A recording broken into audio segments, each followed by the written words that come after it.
ذرا ایک لمحے کے لیے سوچیں، اگر آپ کو پتہ چلے کہ آنے والے سالوں میں انسان خود اپنی ایجادوں سے ختم ہو سکتا ہے، زمین زندہ رہنے کے قابل نہیں رہے گی، اور وہ خطرات جنہیں ہم آج مذاق سمجھ رہے ہیں کل حقیقت بن سکتے ہیں۔ یہ کوئی فلم نہیں، یہ وہ پیشن گوئیاں ہیں جو دنیا کے سب سے ذہین انسان اسٹیفن ہاکنگ نے کی تھی، ایک ایسا شخص جو وہ دیکھ لیتا تھا جو ہم سوچ بھی نہیں سکتے۔ آج آپ وہ تمام خطرناک، حیران کن اور دل دہلا دینے والی پیشن گوئیاں سننے جا رہے ہیں جو آنے والے وقت میں انسانیت کی شکل بدل سکتی ہے۔ اسٹیفن ہاکنگ نے کہا تھا، اگر انسان نے عقل کا استعمال نہ کیا تو مستقبل روشن نہیں بلکہ خوفناک ہوگا۔ تو تیار ہو جائیں، کیونکہ آج کی ویڈیو میں ہر وہ سچ سامنے آئے گا جسے جان کر آپ کے رونگٹے کھڑے ہو جائیں گے۔ ہاکنگ کی پہلی اور سب سے خوفناک پیشن گوئی تھی آرٹیفیشل انٹیلیجنس کے بارے میں۔ انہوں نے کہا تھا کہ اے آئی انسانیت کے لیے ایٹم بم سے بھی زیادہ خطرناک ہے۔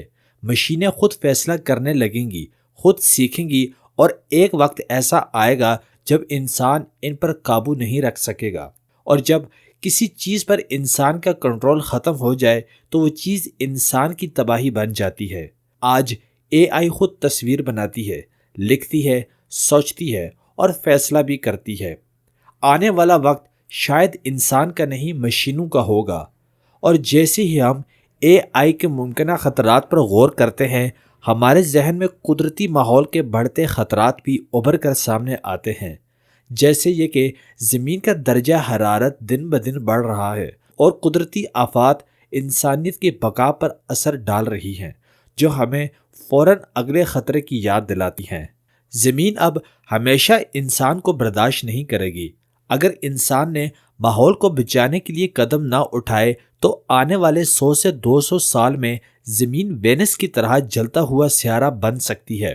بڑے شہر پانی میں ڈوب جائیں گے، فصلیں ختم ہو جائیں گی، اور انسانوں کے لیے رہنے کی جگہ نہیں بچے گی۔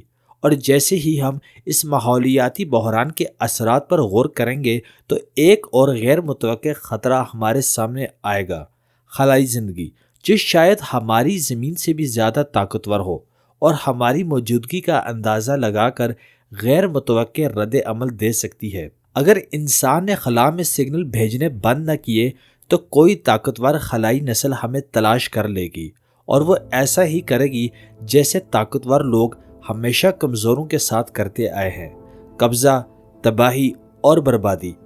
خلائی زندگی سے رابطہ کرنا خطرناک ہے، بلکہ بہت خطرناک، اور جیسے ہی ہم اس امکان پر سوچتے ہیں، انسانی جنجیات اور نسل کی مستقل کی حقیقت بھی ہمارے ذہن میں آ جاتی ہے، جو طاقت اور دانشمندی کے بے قابو استعمال سے متاثر ہو سکتی ہے، اور ہمیں یاد دلاتی ہے کہ ہر عمل کا رد عمل اتنا ہی اہم ہے جتنا فیصلہ کرنا۔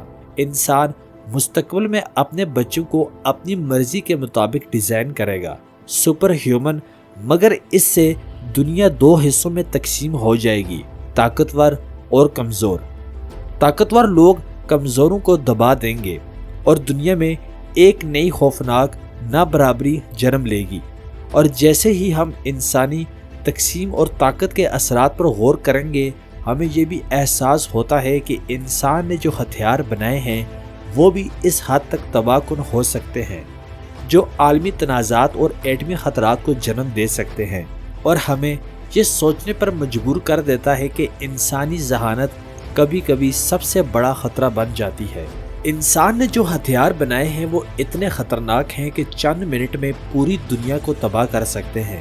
اگر ایٹمی جنگ چھڑ جاتی ہے تو زمین پر زندگی ختم ہو جائے گی۔ انسان کی سب سے بڑی دشمن خود انسان ہے، اور جیسے ہی ہم اس خطرے کو ذہن میں لائیں، مہلک وائرس اور نئی بیماریوں کا خوف بھی سامنے آتا ہے جو انسان خود پیدا کر رہا ہے اور کنٹرول سے باہر ہو سکتی ہے۔ کرونا جیسی وبا صرف ایک ٹریلر تھا، اصلی فلم ابھی شروع ہی نہیں ہوئی، اور یہ سوچنا ہی خوفناک ہے کہ انسان کا سب سے بڑا دشمن کبھی کبھی وہی ہوتا ہے جو خود اپنے ہاتھوں سے پیدا کرتا ہے۔ اگر انسان کو زندہ رہنا ہے تو اسے چاند، مریخ اور دوسرے سیاروں پر آبادیاں بنانی ہوں گی۔ زمین ہمیشہ کے لیے نہیں ہے۔ ایک ملٹی پلانٹری نسل بنانا ہے انسان کی بقا کا راز ہے۔ اور جیسے ہی ہم اس خلا میں انسانی مستقبل پر غور کریں، بڑھتی ہوئی آبادی کی حقیقت بھی ہمارے ذہن میں آ جاتی ہے، جو زمین کے وسائل پر دباؤ ڈال رہی ہے، اور پانی جیسی بنیادی وسائل شاید سونے سے بھی زیادہ قیمتی بن جائیں گی۔ مستقبل کی جنگیں شاید انسان کے ہاتھ سے نکل جائیں، روبوٹ لڑیں گے، ڈرونز، خودکار ہتھیار، قاتل روبوٹ، اے آئی سے کنٹرول ہونے والی مشینیں، یہ سب ایک دوسرے سے جنگ کریں گی اور انسان صرف دیکھتے رہ جائیں گے۔ لیکن اگر یہ مشینیں اپنے آپ کو بہتر بنانے کا فیصلہ کر لیں تو وہ انسانوں کو غیر ضروری سمجھ سکتی ہیں، اور ایک ایسی دنیا پیدا ہو سکتی ہے جہاں جنگیں انسانوں کے ختم ہونے کی وجہ بن جائیں۔ اور جیسے ہی ہم اس خوفناک حقیقت پر سوچیں، یہ خیال بھی ذہن میں آتا ہے کہ انسانی ارتقا بھی ٹیکنالوجی کے ہاتھوں کمزور پڑ سکتا ہے۔ تیز رفتار ٹیکنالوجی انسان کے جسمانی اور ذہنی ارتقا کو روک دے گی، انسان سست ہو جائے گا، مشینوں پر زیادہ انحصار کرے گا، خود کم سوچے گا، اور آخر کار اس کی قدرتی صلاحیتیں کمزور ہو جائیں گی۔ ٹیکنالوجی کا حد سے زیادہ استعمال انسان کو جسمانی اور ذہنی طور پر کمزور نسل بنا سکتا ہے، اور یہ سوچ کر ہی خوف پیدا ہوتا ہے کہ مستقبل میں شاید انسان کی سب سے بڑی جنگ صرف بقا اور اپنی صلاحیتوں کو برقرار رکھنے کی ہوگی، جو انسان کی اپنی تخلیق کردہ طاقتوں کے خلاف ہو سکتی ہے۔